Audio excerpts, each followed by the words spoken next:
महर्षि पतंजलि के योगसूत्र के तृतीय पाद विभूति पाद का सार एक कहानी के माध्यम से प्रस्तुत करना, जिसमें गुरु शिष्य की परंपरा और काशी की आध्यात्मिक पृष्ठभूमि हो, निश्चित रूप से ज्ञानवर्धक होगा।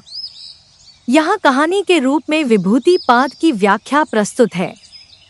विभूति पाद की कहानी संयम से कैवल्य तक का मार्ग। पात्र गुरु जितेंद्र नाथ, काशी के प्रकांड विद्वान और योग के ज्ञाता। शिष्य मनमोहन, एक जिज्ञासु और समर्पित शिष्य। प्रथम दृश्य ज्ञान की वेदी पर संयम। काशी के तट पर, जहां गंगा का शांत प्रवाह बहता था, एक छोटी सी कुटिया में गुरु जितेंद्र नाथ अपने शिष्य मनमोहन को योग की शिक्षा दे रहे थे। एक दिन मनमोहन ने हाथ जोड़कर पूछा, गुरुदेव, हमने समाधि पाद में योग के लक्ष्य और साधन पाद में अष्टांग योग के पहले 5 अंग यम, नियम, आसन, प्राणायाम, प्रत्याहार को समझा।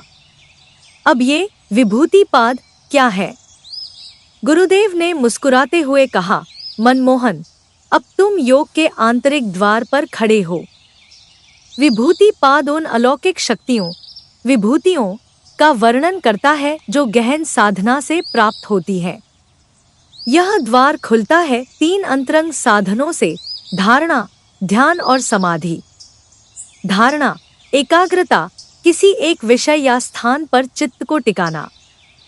ध्यान, कंटिन्यूअस फ्लो, उस ध्येय में विचारों का निरंतर बहना।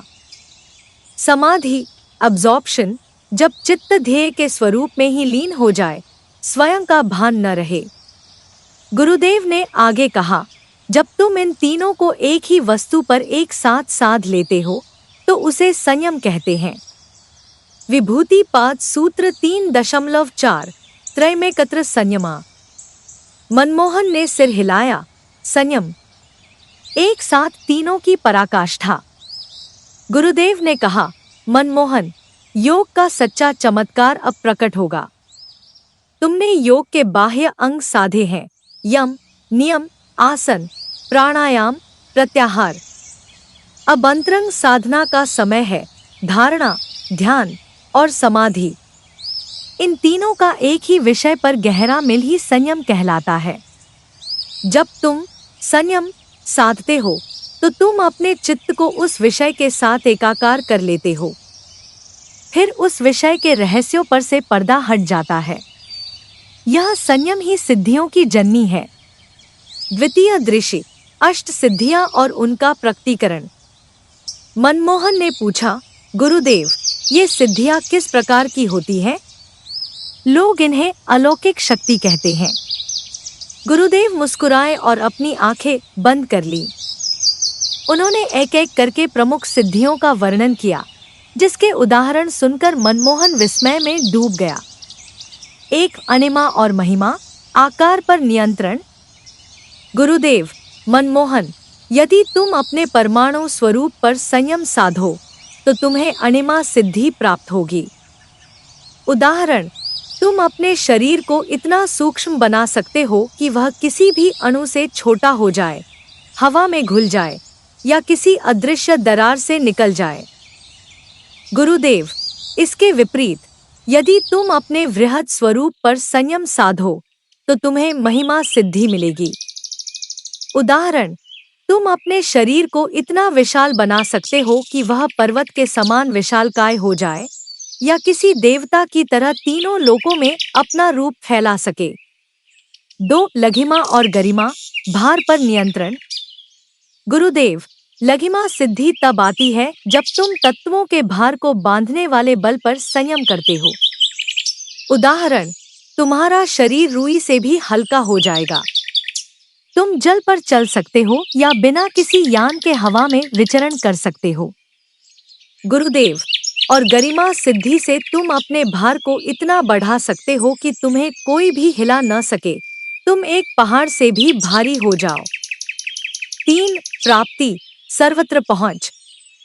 गुरुदेव, जब तुम आकाश तत्व और इंद्रियों के संबंध पर संयम साधते हो तो तुम्हें प्राप्ति सिद्धि मिलती है। उदाहरण, इसका अर्थ है कि तुम्हारी पहुंच सर्वत्र हो जाती है। तुम अपनी उंगली से दूरस्थ चंद्र को छू सकते हो या एक ही क्षण में काशी से हिमालय पहुंच सकते हो। यह दूरी के नियम को तोड़ देती है। 4. प्राकाम्य, इच्छा की पूर्ति।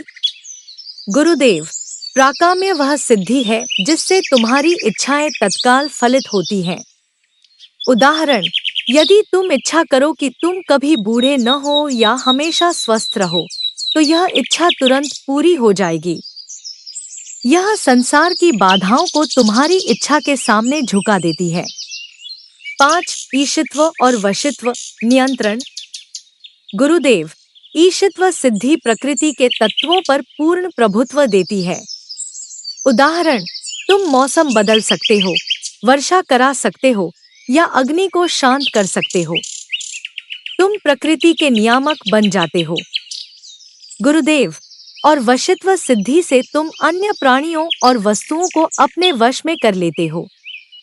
उदाहरण, क्रूर जानवर भी तुम्हारे मित्र बन जाते हैं। अन्य लोगों के मन या शरीर पर भी तुम्हारा नियंत्रण हो सकता है।